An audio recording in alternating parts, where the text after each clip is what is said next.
Alright, folks, let's take a look at an average citizen under a card communist version or a Prodhonian currency. Alright, so basically, let's say you have a solid green card. That means that all 6 units on your card are green, aka you have 729 units to spend. You need to go to the grocery store, the hardware store, and a restaurant. At the grocery store, you're going to spend 400 units. At the hardware store, you're going to spend 515 units. At the restaurant, you're going to spend 200 units. How in the world are you going to split 729 units into these 3 areas? Well, under other currency systems, you wouldn't be able to. You would have to give up one of them and basically save your money. But not with card communism. With card communism, you have the ability to go to all 3. So how does that work? Well, let's say you go to the grocery store first.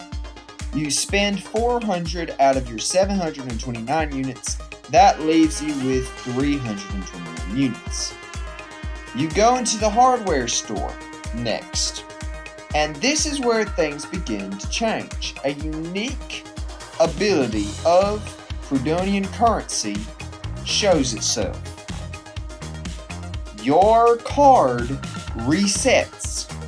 So that 329 units, as soon as you enter the hardware store, turns into 729 units again.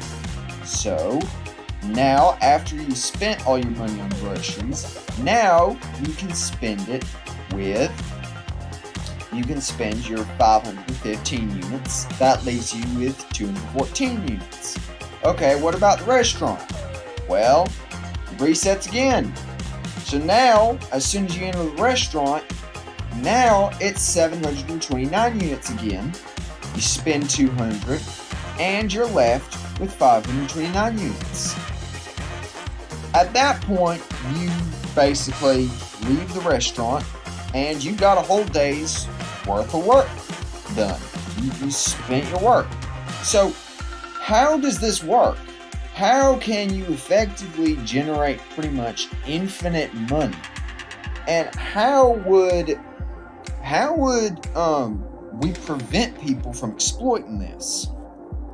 Well, first off, we have to understand the principle that allows this to work, and the principle that would actually make this not just work, but would cause the economy to thrive and would make this benefit the economy.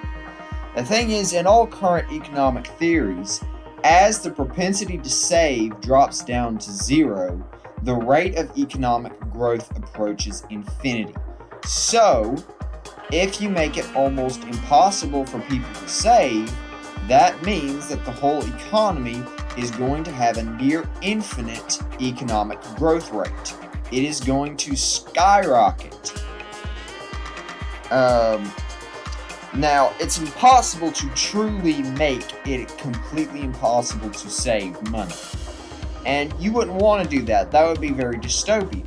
But you can go very, very close to 0.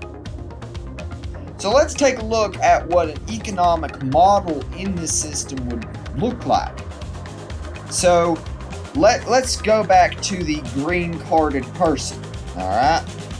This person has a true value of 729 units. That day, they have made 729 units worth of value and contributed that into the economy. Now, they spend more than that 729 true value units in their day. Let's say it's about 3 times as much. Okay? So they spend about 3 times as much money as they produced. So basically what that means is you have true value and you have reset spending. Reset spending creates something called perceived value. True value and perceived value combine to form total value. Now, perceived value has a byproduct. The reason perceived value can work is because of this byproduct, and this byproduct is inflation.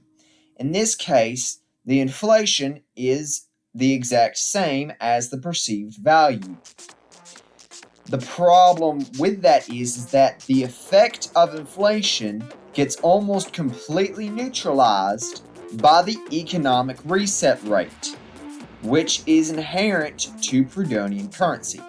Basically, under Prodhonian currency, every workday, the value basically resets. So, from the end of the workday to the beginning of the next workday is the economic reset rate. So, let's say about 12 hours. So, every 12 hours, it attacks the effect of inflation.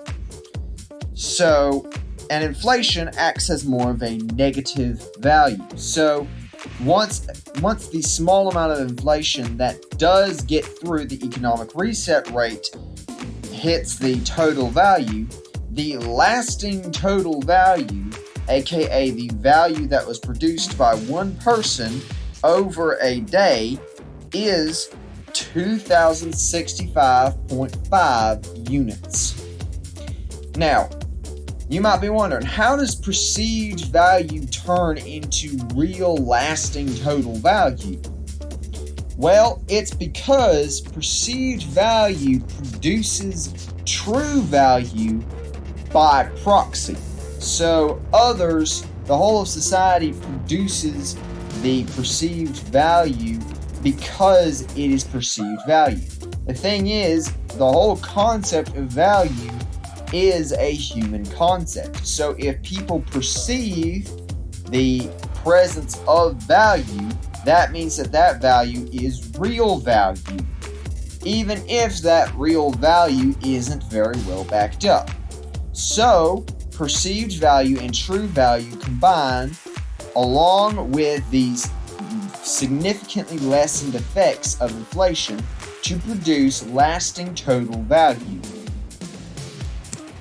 And so, from that perspective, believe it or not, this principle is actually currently used by the vast majority of nations in our world today. Most of the nations in our world typically utilize inflation instead of reset spending, but that inflation also produces a similar perceived value unit, although the perceived value in that case is nowhere near as significant.